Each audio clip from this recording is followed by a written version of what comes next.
Minor League Baseball is underway. We finally have some prospect action. We're going to be taking stops through single A, high A, double A, and triple A as we highlight the top performers at the minor league level for your New York Yankees. Before we get into everything, make sure you like, comment, subscribe, turn on the notification bell. This is Fireside Yankees. You can find us on various social media platforms, whether that's Instagram, TikTok, Twitter, Facebook, or of course this YouTube page. Links for everything will be in the description. And if you're listening to this on Spotify or Apple Podcasts, leave a 5-star rating and download the episode. We'd really appreciate your continued support. I'm your host, Ryan Garcia. We've got an action-packed show for you guys. So without further ado, let's get into today's minor league prospect report.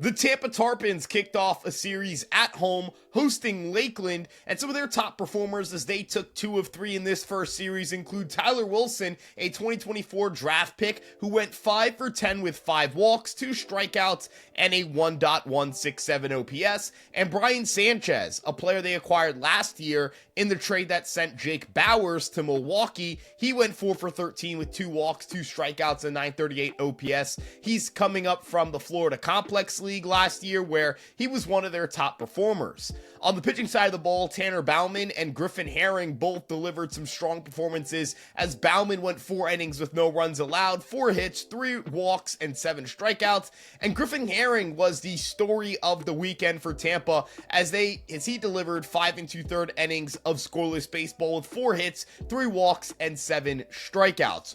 He had walked no one with 7 strikeouts. So Griffin Herring was really impressive, and he's the guy we're going to really highlight in this portion of the show. The left-hander added a new changeup this offseason. He was drafted by the Yankees out of LSU with the 6th-round pick in 2024, so this was his pro debut, and he was nothing short of remarkable. And his stuff, again, has taken a serious uptick with the addition of this brand new changeup. It's called a kick change, and these kick changes have spiked grips that allow pitchers to use seam effects to throw a changeup rather than using the natural spin force of a ball to get that downward and fading movement.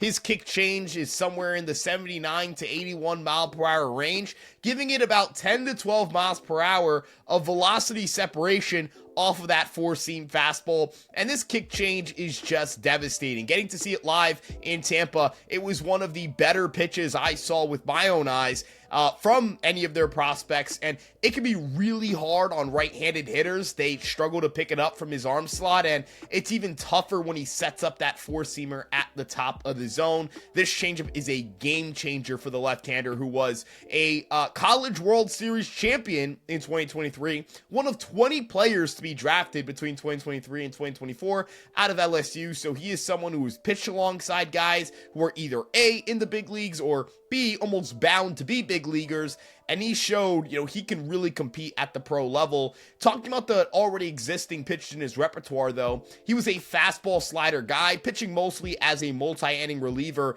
in LSU, and his 4-seamer doesn't have a ton of velocity. I mean, it's a pitch that sits around 91 to 92 miles an hour, but there are a ton of good characteristics on this fastball that could allow it to play up. First and foremost, it can touch 95, so if he really has to rear back and get some, he can. And secondly, it's got good vertical ride. He releases it from a lower release height than you would expect for someone standing at 6'2", and he gets tons of extension on this pitch. Gets between 6 to 11 feet to 7 feet. So we're talking, if you want to average it out and just say 7 feet straight up, he gets about 7 feet of extension on that 4-seam fastball. That adds a little bit to the velo, or the perceived velocity of that pitch. So hitters are seeing that pitch a lot firmer than it actually is with that vertical ride, with that lower arm slot. Vertical movement is all relative to arm slot. I mean, if you're throwing a fastball from a lower arm slot and getting lots of ride, it's even nastier than your typical 4-seam fastball getting good vertical carry. Guys who throw the ball from more of an over-the-top delivery and really get behind the baseball have a better time spinning the ball. We talked about this a little bit with Carlos Rodon and that brand new sinker, but in the case of Griffin Herring here, that 4-seam fastball, it's kind of deceptively good because of the low velo. The other traits are so good that this pitch can be, an average to maybe slightly above average offering for him. And that slider, I mean, it's always been gross. It is a really, really good slider. Sits around 84 miles an hour. So he's got 3 different pitches with 3 distinct velocity ranges, and 3 very distinct movement profiles. This is someone who could be a back end to middle rotation starter if he continues to progress this way. And what I'd be interested to see is whether the Yankees have him at a 4th pitch. Maybe that's a cutter, maybe it's a curveball, maybe it's a sinker, something to just expand that arsenal further. But right now, what he's got going with his 3-pitch mix is special, and Griffin Herring, someone who doesn't have the velo or maybe the name brand of one of these top guys coming out of LSU or one of these top pitching prospects in the organization, but he certainly has the stuff, the movement profiles, and some of the characteristics of a pitcher who can have a lot of success at the major league level down the road. What I really like are the strike throwing abilities. He pounds his zone, he attacks his zone aggressively. Those are the kinds of traits that I think project very well at the higher levels of the minor leagues when coupled with plus stuff. But again, some of his limitations, velocity is naturally going to be a limitation here, and then being a 3-pitch pitcher, I'm going to actually consider that a limitation with the way that pitching is going nowadays. Guys are expanding their arsenal. They're not 3-pitch pitchers anymore, and they're definitely not 2-pitch pitchers anymore. Take your best 2-pitch pitcher you can think of in the modern game as a starter. It's probably someone like Spencer Strider, and even he's adding to his repertoire. So I imagine at Herring, there's going to be some pressure on him to expand that arsenal as he continues to move up the farm system. But if we want to move up the farm system further, let's talk about the High A Hudson Valley Renegades, who sport a star-studded rotation and took 2 of 3 games in their opening series. They played crisp, strong baseball. Some of their top performers include George Lombard Jr., who has gained a lot of helium over spring training due to some massive adjustments he's made over the offseason. He went 3 for 10 with 2 walks and a 929 OPS. Jay Savina, an outfielder who really impressed me when I went down to the minor league complex during spring training, hitting the ball hard throughout his live ABs. He went 4 for 12 with 2 walks and 846 OPS.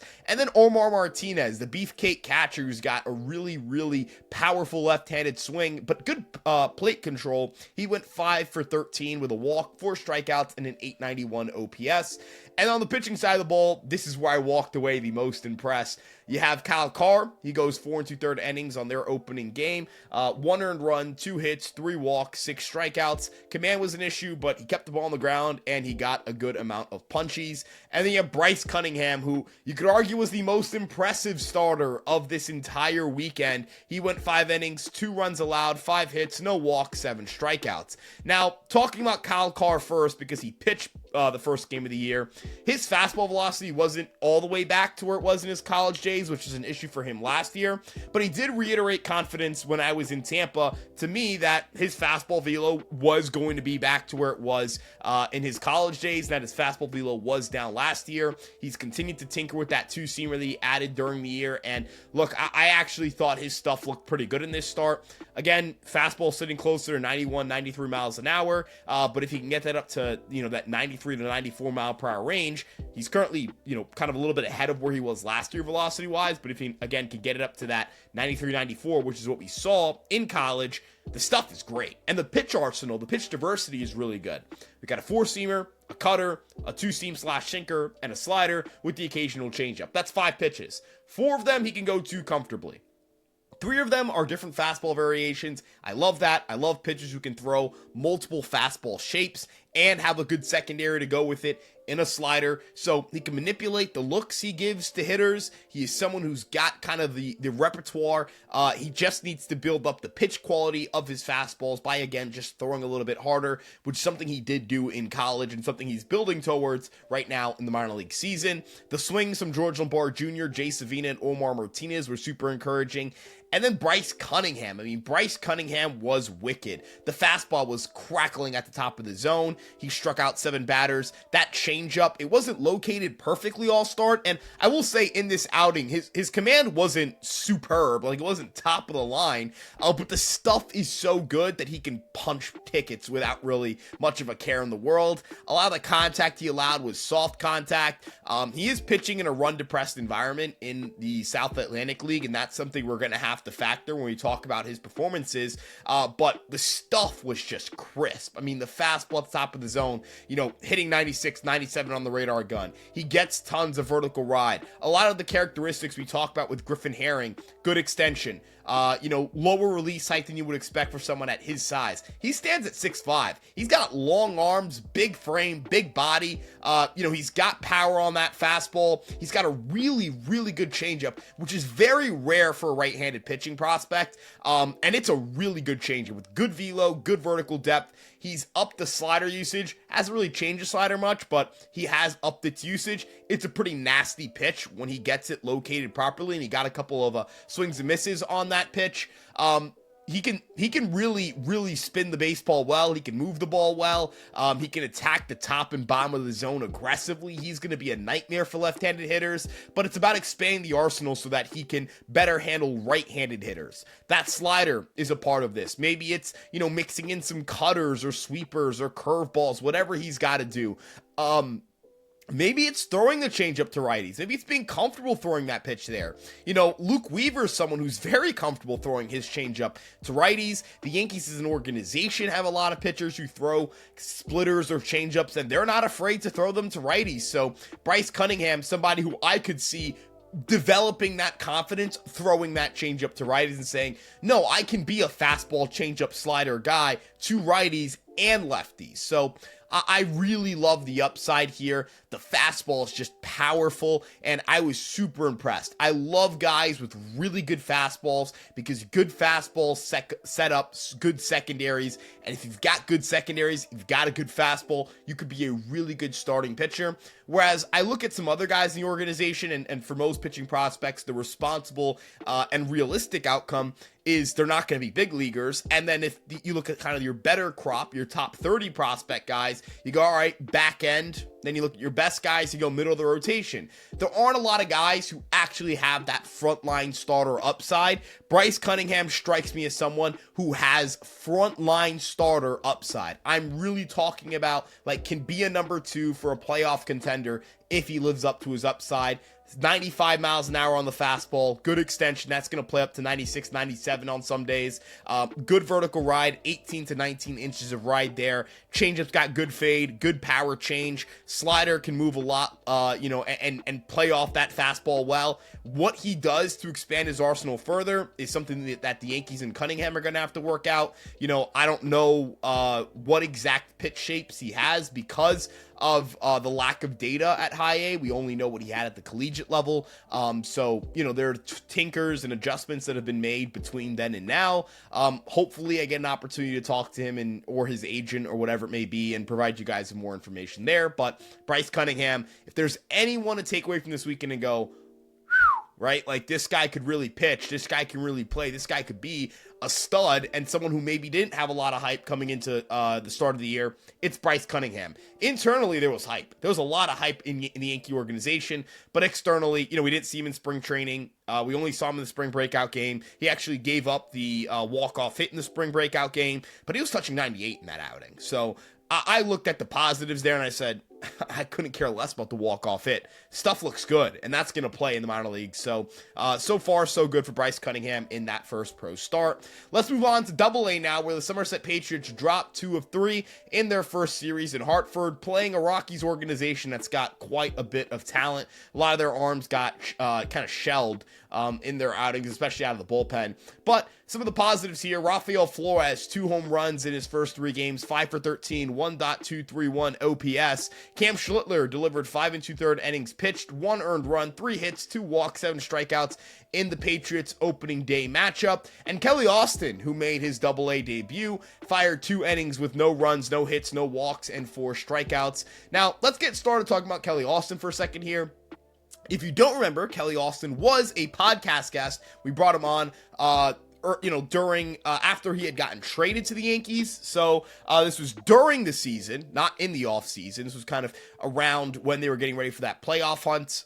And look, Kelly Austin was someone who I was really excited to have on the show because he came from the Astros organization. He broke down his arsenal. He's not throwing 95, 96. It's more 92, 93. But he's got really good vertical carry on that four-seam fastball, which is really good at the top of the zone. It's a unique look. It's a weird look. It's a funky delivery. It's super over the top from the right-handed side. And he's someone who I have some hope for as a reliever in this organization. Has kind of been a fast riser quietly because he just got here. He dominated in high A. Now he's dominating in double A. Rafael Flores has been, I mean, he's one of the best stories in the organization over the last year or so. Since being promoted to double A with the Somerset Patriots, he's blasted 17 home runs in 68 games. He has a 280, 360, 535 slash line, and he has a 155 WRC. Plus, I've been super impressed with the way he conducts his at-bats, with the way his presence is in the batter's box. He crushes baseballs, he hunts pitches to hit, but he's patient enough to take his walks. So contact rates are an issue right now. I do think he has a little too much swing and miss, but he pulls the ball in the air. He makes good swing decisions. He hits the ball in the air. He does damage on contact. If those contact rates are in the 35th to 40th percentile, guys, he's going to be a monster at the big league level. I mean, his raw power last year stacked up with guys like Spencer Jones. So this is a dude who mashes. He was an undrafted free agent. He is eligible for the Rule 5 draft at the end of the season. So someone the Yankees are going to have to keep an eye on, because if they don't place him on the 40-man roster, he'll go unprotected, and the team will have the chance to pluck him at no cost. That leads me to believe that he's either A, going to have a chance to make his major league debut this year or next year, or B, the Yankees may choose to trade him. So there is a little bit of like, all right, if you're really good, it might make you expendable or make you an attractive trade chip. But on the other hand, if he's really, really, really good, like can't let him go levels of good, he might make his pro debut this year. He's a right-handed hitter. The Yankees could use someone who can hit left-handed pitching from the right-handed side, and Flores so far saying, hey, I'm your guy if you need it. So really impressed there. And then Cam Schlittler, I saved him for last because Cunningham was really good. Herring was really good. Both of them have really good cases for having the best outing of the week. But Cam Schlittler is the closest to the big leagues among the starting pitchers, and he was just as impressive as both of them. 5 2/3 innings, 1 earned run, 3 hits, 2 walks, 7 strikeouts. Earned run came off of a solo blast. He was, brilliant. And he has been pretty good since being moved up to double A. He has a 4.03 ERA, which is misleading because he has a 29.8% strikeout rate, an 8.9% walk rate, and a 0.95 home runs per 9. So walk rate's league average, strikeout rate is well above average, strikeout to walk rate is well above average, and the home run rate is better than league average, especially pitching in TD Bank Ballpark, where that right field porch is very favorable for left-handed hitters. Schlittler's fastball, he was sitting 95 miles per hour at times. I was really impressed with the stuff, just the raw stuff on that fastball. The IVB, which is induced vertical break, or the vertical ride, it's improved over the offseason. It's sitting closer to 16, 17 inches of vertical ride. And then the secondaries, the slider, the curveball, the cutter, they're all capable of picking up swings and misses. The pitch that I want to see more of is that splitter. I want to see that splitter. That splitter can be a real difference maker for him if he can get it down, and if he can get it down packed, because it would give him something to work against lefties and get some swings and misses and move the ball, away from lefties and into righties. He doesn't have anything that does that. Everything that he throws is either on a straight line, like his four-seam fastball, which can cut at times, or is moving away from righties or into lefties. So it's about establishing that movement profile that just moves in the opposite direction of everything else. That's what the splitter would be for him. Splitters are also a platoon neutral pitch. So what does that mean? It means that they work really well against righties and lefties. So Schlittler would be able to mix that in against righties and throw that to lefties as well. So I really want to see that pitch get some more love, get involved, and have it stick for him, because that's really the last key to his development. If he has a splitter in there, he's got a four-seamer, slider, cutter, curveball, splitter. He'd have the pitch diversity, he'd have the pitch quality, he'd have the contact quality prevention, the swing and miss numbers are there. He has a 17.5% swinging strike rate since being promoted to double A. I think the world of Cam Schlittler with a splitter. Without the splitter, it's more of that back-end rotation projection, but with the splitter, this is a guy who has, some sneaky frontline level stuff. The Yankees really like Cam Schlittler. So, I'm not one to argue with Sam Breen and Matt Blake, on why they like a prospect or not. If they really believe in a pitcher to be a good prospect for them and they featured Schlittler heavily in spring training, I don't think that's an accident. I think there's some helium there. I think there's some, hey, can this guy be a big league starter? He certainly has the foundation. He just needs to develop just a little bit more. He's also Rule 5 eligible, so like Rafael Flores, trade chip or guy who gets promoted this year or next year. We'll have to wait and see. Moving on to AAA, the Railriders are off to a 5-4 start, and some of their top performers include Yorbit Vivas, who was 10 for 33 to start the year with 5 walks, 4 strikeouts, 2 home runs, and a 945 OPS. TJ Rumfield, 10 for 37, 5 walks, 6 strikeouts, 3 home runs, and a 940 OPS.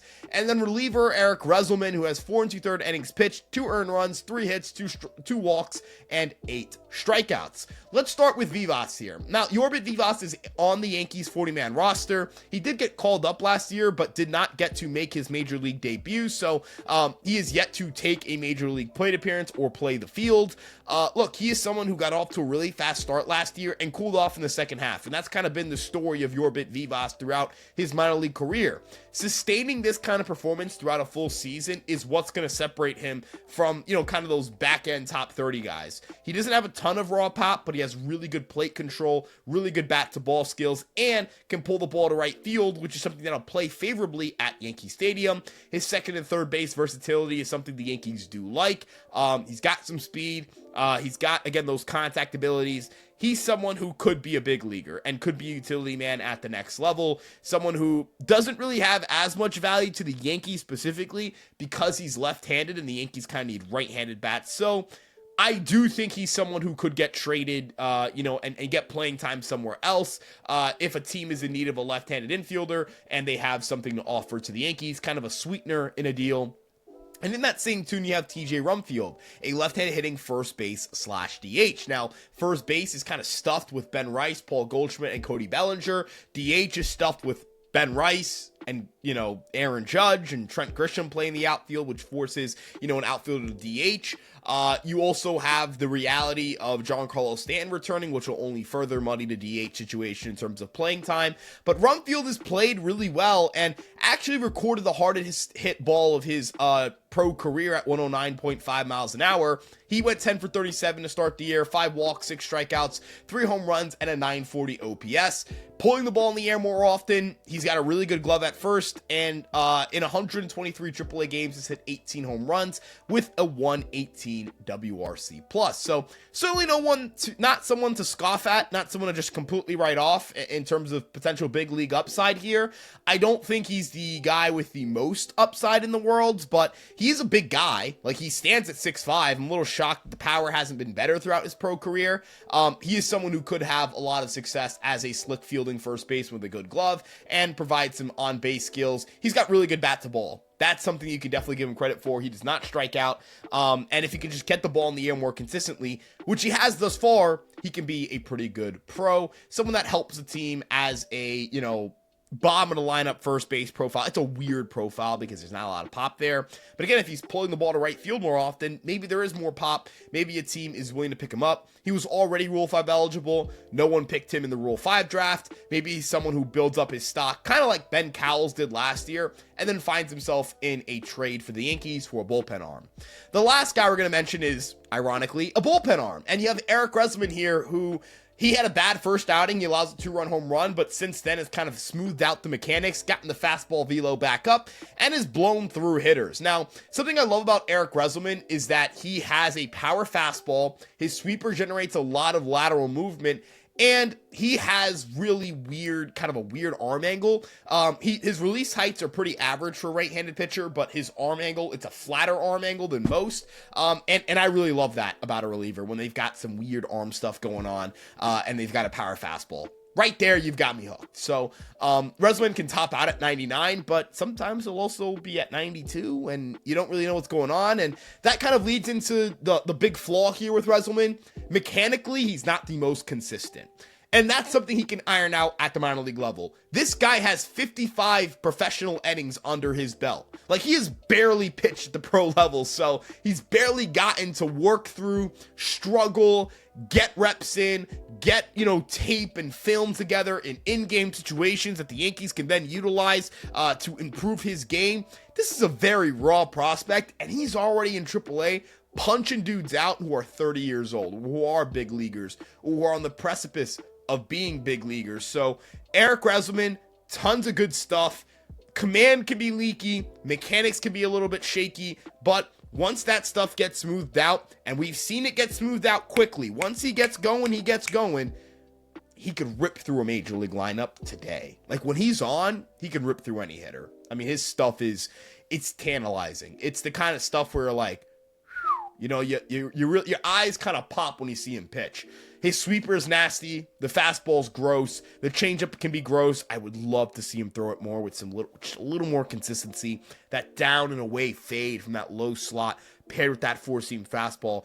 I don't know what lefties are going to do if he gets that pitch somewhat down-packed. This is a guy who only threw a fastball coming out of college. So the fact that he has even 1+ secondary is sick. He might have 2. He might have 2+ secondary pitches to go with a fastball that was so good he was drafted as a reliever in day 2 by the Yankees. So that's how good he is. Injuries have held him back from being a big leaguer. Like, he would be a big leaguer today if he didn't get hurt as much. Again, the Yankees, this is a guy who had 50 1/3 innings pitched at the pro level, and the Yankees have already pushed him to AAA. They love this guy. They know this guy has the goods. He's a future middle inning reliever. That's my projection for him with the Yankee organization. So Eric Reyzelman, tons of helium there. I was really impressed with what I've seen so far in Scranton. He's throwing also a different baseball than the one you throw in AA. It's a lot harder to get backspin on this one, so really encouraged there. But that'll wrap up our farm report and our prospect report for the Yankees. This is our first prospect report. We're going to be doing one every single Monday. We'll have some changes to the podcast schedule. We're going to release those on my Twitter account at Ryan Garcia ESM soon. We got some fun stuff to unveil for you guys in the coming days, so be on the lookout for that. Kind of the way that the show operates and the scheduling is going to change to a point where we give you consistent upload times, consistent upload schedules, regularly scheduled programming, so on and so forth, more guests. It's going to be a really fun experience. So if you're excited for that stuff, make sure to like, comment, subscribe, and turn on the notification bell. We've got some really cool stuff headed your way. We appreciate you guys for tuning in and checking out the Fireside Yankees podcast. We've got links to all of our social media channels in the description below. We've got this for audio download on Spotify and Apple Podcasts, and we've got a website, empiresportsmedia.com, for written coverage on all of your favorite New York sports teams. Thank you so much for tuning in. We'll see you guys in the next one. Peace out, everybody, and let's go Yankees.